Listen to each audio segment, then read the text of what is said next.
കഴിഞ്ഞ സെഷനിൽ നമ്മൾ ഇമോഷൻസിനെ കുറിച്ചാണ് ഡിസ്കസ് ചെയ്തത്. അപ്പോൾ ഇമോഷൻസ് എഴുതിയപ്പോൾ കൂടുതലും പോസിറ്റീവ് ഇമോഷൻസിന് പകരം നെഗറ്റീവ് ഇമോഷൻസ് ആണ് കൂടുതലായിട്ട് കണ്ടത്. അപ്പോൾ ഒരു ഷെയറിങ്ങിലേക്ക് വരികയാണെങ്കിൽ കുറച്ചുകൂടി നമുക്ക് ഈ നെഗറ്റീവ് ഇമോഷൻസിനെ പോസിറ്റീവ് ഇമോഷൻസിലേക്ക് കൊണ്ടുവരാനായിട്ട് സാധിക്കും. സിസ്റ്റർ, എൻ്റെ ടെൻഷൻ എൻ്റെ കൊച്ചിനെ കുറിച്ച് ഓർത്തിട്ടാണ്. അവൻ്റെ പഠനം, ഭാവി, എൻ്റെ ജോലി തിരക്കിനിടയിൽ അവൻ 10ാം ക്ലാസ്സിൽ പഠിച്ചതിലൊന്നും എനിക്ക് ശ്രദ്ധിക്കാനേ പറ്റിയിട്ടില്ല. പക്ഷെ അവൻ നന്നായിട്ട് പഠിക്കും. ഇനിയിപ്പോൾ അവനെ നിർത്തി പഠിപ്പിക്കാൻ പറ്റിയ നല്ലൊരു ഇൻസ്റ്റിറ്റ്യൂട്ട് നോക്കണം.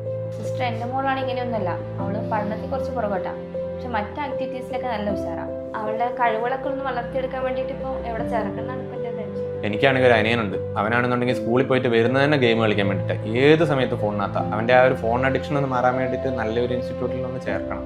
ഇതൊക്കെയാണോ നിങ്ങളുടെ പ്രശ്നങ്ങൾ? എന്നാൽ നിങ്ങളുടെ പ്രശ്നങ്ങൾക്ക് പരിഹാരമുണ്ട്. നിങ്ങൾക്ക് വിശ്വാസപൂർവ്വം നിങ്ങളുടെ മക്കളെ ഫെഡാർ കാത്തലിക് റെസിഡൻഷ്യൽ സ്കൂളിൽ ചേർക്കാം.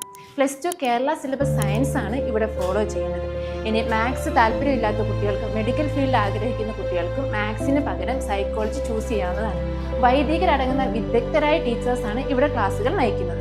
Videography, photography, video editing, public speaking, basic computer skills, web designing training എന്നിവയ്ക്ക് പുറമെ CV എൻറിച്ച് ചെയ്യാനും aptitude test, character formation test എന്നിവ നടത്തി സ്വയം കണ്ടെത്താനും ഒപ്പം മോക്ക് ഇന്റർവ്യൂ അറ്റൻഡ് ചെയ്യാനും ആവശ്യമായിട്ടുള്ള പരിശീലനങ്ങൾ ഫെഡാർ കുട്ടികൾക്ക് നൽകുന്നു. മൊബൈലിന്റെ അമിതമായ ഉപയോഗം നമ്മുടെ കുഞ്ഞുങ്ങളിൽ കണ്ടുവരുന്നുണ്ട്. ഈ മൊബൈലിനെ പഠന പ്രക്രിയകൾക്ക് വേണ്ടി ഉപയോഗിച്ചുകൊണ്ട് കുഞ്ഞുങ്ങളിലെ സ്വസിദ്ധമായ കഴിവുകളെ അക്കാഡമിക്കലി വളർത്താൻ ആവശ്യമായിട്ടുള്ള പരിശീലനമാണ് ഫെഡാർ കുഞ്ഞുങ്ങൾക്ക് നൽകുന്നത്.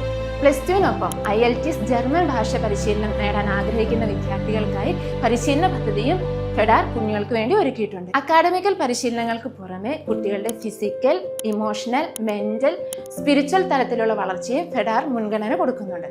അതിനാവശ്യമായിട്ടുള്ള മോട്ടിവേഷൻ ക്ലാസ്സുകൾ, കൗൺസിലിങ്ങുകൾ, 1-to-1 മെന്ററിംഗ് പ്രോഗ്രാമുകൾ ഇതെല്ലാം എല്ലാ മാസവും കുട്ടികൾക്ക് ക്യാമ്പസുകളിൽ നൽകുന്നു. +2വിന് ശേഷം തങ്ങളുടെ അഭിരുചിക്ക് അനുസരിച്ച് വിവിധ കോഴ്സുകൾ സെലക്ട് ചെയ്യാൻ ആവശ്യമായിട്ടുള്ള കരിയർ ഗൈഡൻസും കരിയർ അവയർനെസ്സും ഫെഡാർ ഈ കോഴ്സുകളോടൊപ്പം പ്രൊവൈഡ് ചെയ്യുന്നു. ഫെഡാർ ഫൗണ്ടേഷന്റെ ഫെഡാർ കാത്തലിക് റെസിഡൻഷ്യൽ സ്കൂളിൽ അഡ്മിഷൻ എടുക്കാൻ ആഗ്രഹിക്കുന്നവർ ചെയ്യേണ്ടത് ഇത്ര മാത്രമേ ഉള്ളൂ: ഫെഡാർ നടത്തുന്ന ആപ്റ്റിറ്റ്യൂഡ് ടെസ്റ്റ് അറ്റൻഡ് ചെയ്യുക എന്നുള്ളതാണ്. ഫെഡാർ കാത്തലിക് റെസിഡൻഷ്യൽ സ്കൂളുമായി ബന്ധപ്പെട്ട കൂടുതൽ വിവരങ്ങൾക്ക് താഴെ കൊടുത്തിരിക്കുന്ന സ്കൂൾ ഓഫീസ് നമ്പറുമായി ബന്ധപ്പെടുക.